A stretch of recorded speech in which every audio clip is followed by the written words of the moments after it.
Comment joue Luca Elsner? C'est la question à laquelle on va essayer de répondre aujourd'hui, toujours en compagnie de Baptiste, je ne vous le présente plus. Salut. Comment tu vas aujourd'hui? Toujours très bien. Eh ben écoute, c'est parfait. Avant de s'attaquer à Monsieur Luca Elsner, on fait un petit point sur la date du jour. Aujourd'hui, nous sommes le 30 mars. Qu'est-ce qu'il s'est passé un 30 mars sur le Planète Football? Eh ben je vous dis tout. Je vous emmène avec moi en 2019. Le Racing Club de Strasbourg remporte la 25e édition de la Coupe de la Ligue BKT face à l'En-Avant-Guingamp. C'était, je crois, il me semble, c'était Au tir au but. au but. Ouais, au tir Je au crois but. que d'ailleurs le tir au but d'Alexandre Mendy est toujours en orbite. Le ballon n'est pas redescendu. Il est toujours par descendu. Ami, C'était à Pierre Mauroy d'ailleurs. ouais, À ouais, l'époque, la Coupe C'était à de la Pierre Ligue Mauroy. avait été délocalisée. Moi, c'était sur la fin de la Coupe de la Ligue. On va pas se mentir. Elle Et me il manque, la avait- Coupe de la Ligue. Cette compétition me manque. Eh ben écoute, Pas toi, moi, j'ai c'est- l'impression. moi c'est pas le cas. Toi, elle te manque pas. Mais elle avait été délocalisée dans plein de stades en France et il y avait la prévision de l'avoir autre part qu'au Stade de France pour désengorger un peu les événements au Stade de France, puisque un événement comme ceci coûte très très cher. La C'est clair. location d'une journée, c'est 1 million d'euros, je crois. Parenthèse date du jour, Clos, amis strasbourgeois, c'était pour vous. Cette petite date du jour, on vous et amis bien sûr de l'en avant Guingamp, amis Guingampais, bon, c'est pas un bon souvenir pour vous. Qui ne regretteront jamais Alexandre Mendy. Non, tout à fait. Bon allez, c'est parti, c'est le moment de passer à l'analyse de jeu de Monsieur Luca Elsner. C'est parti pour cette analyse du Havre. Je suis au tableau, j'ai le track. Vous pouvez le voir derrière moi. J'ai opté pour le 3-4-3 du Havre. On a vu qu'il y avait plusieurs petites modulations, un dispositif à 5, on a même vu un 4-1-4-1 à certains moments, mais j'ai opté pour ce 3-4-3 très haut et très très large sur le terrain. Pour parler vite fait un petit peu de Monsieur Elsner, j'ai le ressenti qu'il y a aucune peur de l'adversaire chez ce monsieur. On vient avec notre idée de jeu, qu'on affronte le premier du championnat ou le dernier. On a cet ADN de la combativité qui est absolument présente partout. Aucune peur de l'adversaire, on vient, on a notre jeu, notre propre style et on l'impose. Et avec ballon, ce 3-4-3 de Monsieur Elsner, on est très très haut sur le terrain. Déjà, on a une volonté d'étouffer complètement l'adversaire, on est très large et très haut sur le terrain, avec que ce soit Casimir et Nego qui sont vraiment très très hauts, qui jouent encore ce rôle comme on voit avec Monaco, avec Lens, on peut le voir un peu aussi avec le Paris Saint-Germain, c'est vraiment cette ligne de 5 joueurs offensifs, de 5 attaquants, et parfois même on a un des milieux de terrain, que ce soit Touré ou Kouziaev qui monte et joue ce rôle encore de 6 joueurs offensifs sur certaines phases. On a vraiment 6 joueurs offensifs. Le plan de jeu du Havre, c'est vraiment d'étirer au maximum les lignes adverses. On veut aussi très souvent mettre des joueurs en supériorité sur les côtés. Donc on peut se retrouver avec Casimir et Alioui par exemple qui sont vraiment tous les deux sur la même ligne. Et cette volonté de créer du coup un surnombre et pour que soit la défense adverse vienne à 1 ou faire une prise à 2 et libérer de l'espace pour Mohamed Bayo ou une projection de Kouziaev du milieu de terrain. Ce qu'on a vu aussi beaucoup, c'est le pressing havrais qui est impressionnant.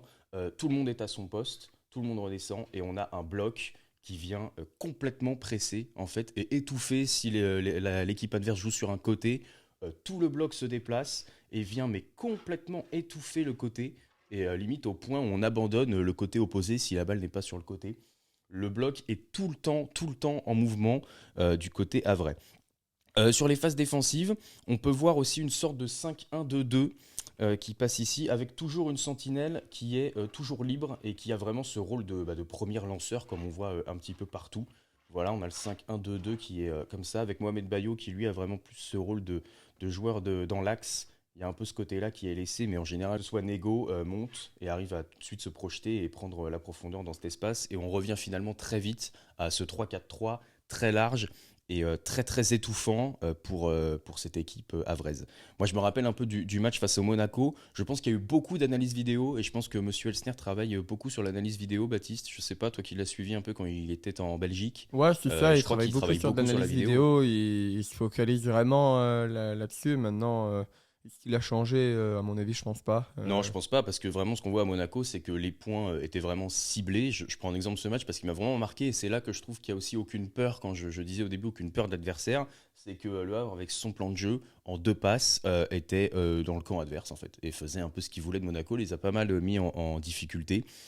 Il voulait pas que ses joueurs défendent bas. Luca Elsner est quelqu'un, c'est un hyperactif, c'est un mec qui est tout le temps en mouvement, qui hurle sur ses joueurs. Il voulait pas que son équipe défende bas contre Monaco. Et on avait toujours ce 3-4-3 qui était hyper large et hyper haut sur le terrain, avec la volonté d'étouffer Monaco, avec cette défense qui est super haute et super large.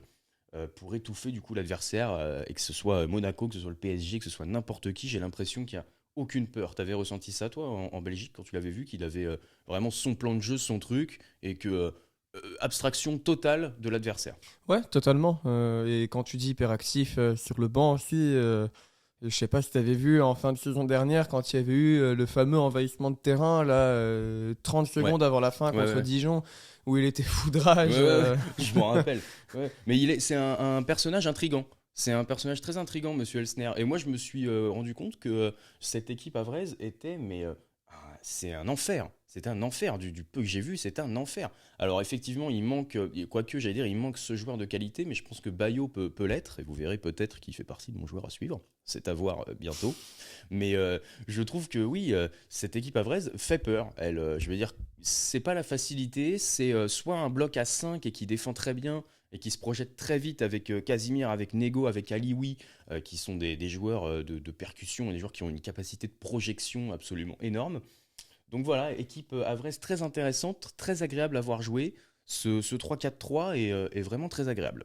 Je pense avoir été assez complet sur Monsieur Elsner et sur le plan de jeu du Havre. Je pense que je peux passer à mon joueur à suivre. Eh bien, allez, passe sur ton joueur à Et suivre. ben c'est parti. Bon, bah après cette analyse du Havre, c'est le moment de donner mon joueur à suivre. Et ben écoute, je vais pas être très original, mais je pense que je vais mettre Mohamed Bayo. Pour moi, il a beaucoup à prouver dans cette équipe du Havre. Je pense qu'il faut qu'il se relance, qu'il relance un peu sa carrière après c'est un échec. Moi, je le vois comme un échec, un peu ce transfert au LOSC qu'il Ouais, a un mis énorme juste avant. échec. C'est un énorme échec.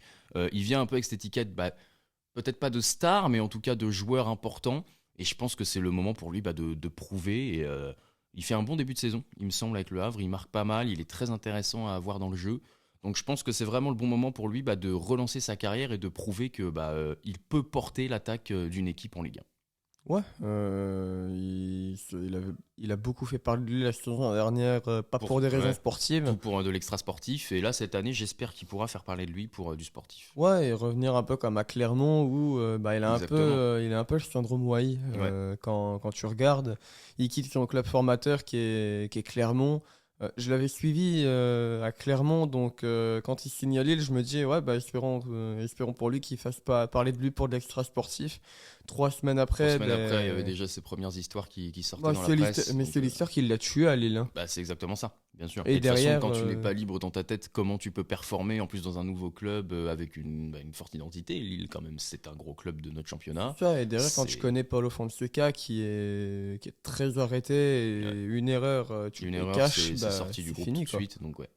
Bah voilà, on espère, en tout cas, on souhaite un beau parcours à Mohamed Bayo du côté du Havre.